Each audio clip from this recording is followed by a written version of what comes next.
तो ये बड़ी खबर जयपुर से है। सीएम भजनलाल शर्मा रिफाइनरी को लेकर इस वक्त बैठक ले रहे हैं। रिफाइनरी की प्रगति की समीक्षा इस बैठक में की जा रही है। सीएस सुधांशु पंत, खान सचिव आनंदी सहित अन्य अधिकारी बैठक में मौजूद हैं।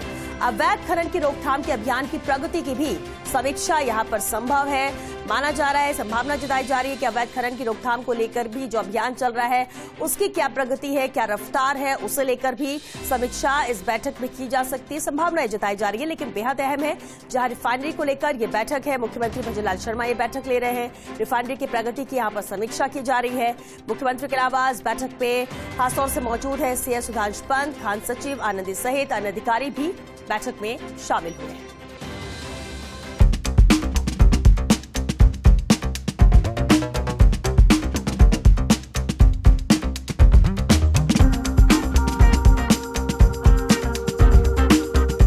कितना काम हुआ, क्या प्रगति हुई, उसे लेकर ही ये समीक्षा बैठक है। चलिए इस पर ज्यादा जानकारी के साथ वरिष्ठ सहयोगी डॉक्टर ऋतुराज शर्मा हमारे साथ जुड़ चुके हैं। ऋतुराज, बेहद अहम है रिफाइनरी का ये प्रोजेक्ट और ये बैठक भी इस लिहाज से अहम मानी जा रही है। फिलहाल क्या कुछ जानकारी मिल पाई है? समीक्षा बैठक चल रही है, क्या कुछ नजर आया? देखिए श्वेता, मार्च 2025 तक रिफाइनरी का पूरा फंक्शनल करने का पहले से ही निर्देश दे दिए हैं सीएस ने। और सीएस ने पूरे जब समीक्षा की थी पंत ने, तब ये इन्हीं बातों का लेकर बातों को लेकर कि अगर कहीं सड़क निर्माण का काम बाकी है, अगर कहीं पानी पेयजल आपूर्ति का काम बाकी है, अगर कहीं बिजली खंभे लगाने या अन्य तरह का काम बाकी है, तो वो तमाम काम तय चरण में और पूरे कर लिए जाए। तय समय में पूरे करने के साथ साथ अनुपालना रिपोर्ट दे दी जाए, क्योंकि जो अटमोस्ट प्रायोरिटी है, यानी कि सर्वोच्च प्राथमिकता है सरकार की रिफाइनरी को लेकर। तो इसीलिए, और चूंकि पहले जब सुधांशु पंत पेट्रोलियम सचिव थे, तब उन्होंने ही इस पूरे प्रोजेक्ट को सिरे चढ़ाया था और प्रोजेक्ट का पूरा ड्राफ्टिंग की थी कि कहाँ पर पेट्रोकेमिकल हब बनेगा और कहाँ पर तमाम रिफाइनरी की चीज किस तरह से परिशोधन होगा तेल, और किस तरह से इसका मार्केट में सप्लाई आदि की बात होगी। तो अब जब ये पूरा चरण पूरे होने वाले हैं और तमाम तरह की तेजी पकड़नी चाहिए, तो ऐसे में सीएस ने पहले ही निर्देश दे दिए हैं और अब इसी की समीक्षा कर रहे हैं मुख्यमंत्री भजनलाल शर्मा।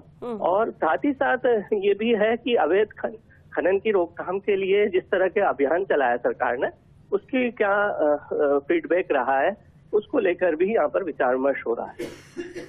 बिल्कुल। और क्या रिफाइनरी की प्रगति को लेकर तो समीक्षा बैठक है, लेकिन क्या कोई डेडलाइन भी इसमें तय की गई है ऋतुराज जी?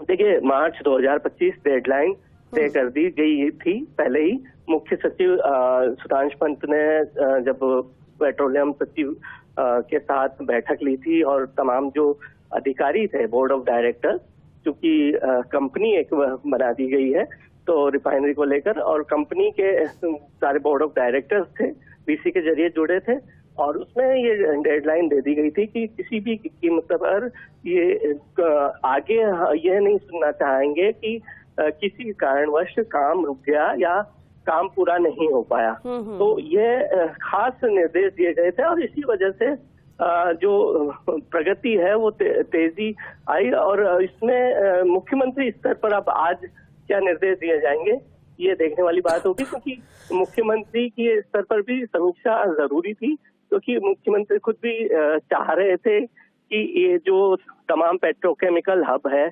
उसमें किस तरह से अभी तक की प्रगति हुई है और डेडलाइन अनुसार कहाँ तक काम हुआ है। बिल्कुल, तो मार्च 2025 तक की डेडलाइन है और इस लिहाज से बेहद अहम है जब इसकी काम को लेकर कितनी प्रगति हुई, ये समीक्षा बैठक यहाँ पर जारी है। ऋतुराज जी, नजर बनाकर रखिए, आगे भी इसे लेकर अपडेट लेंगे। फिलहाल के लिए शुक्रिया आपका इस पूरी जानकारी के लिए।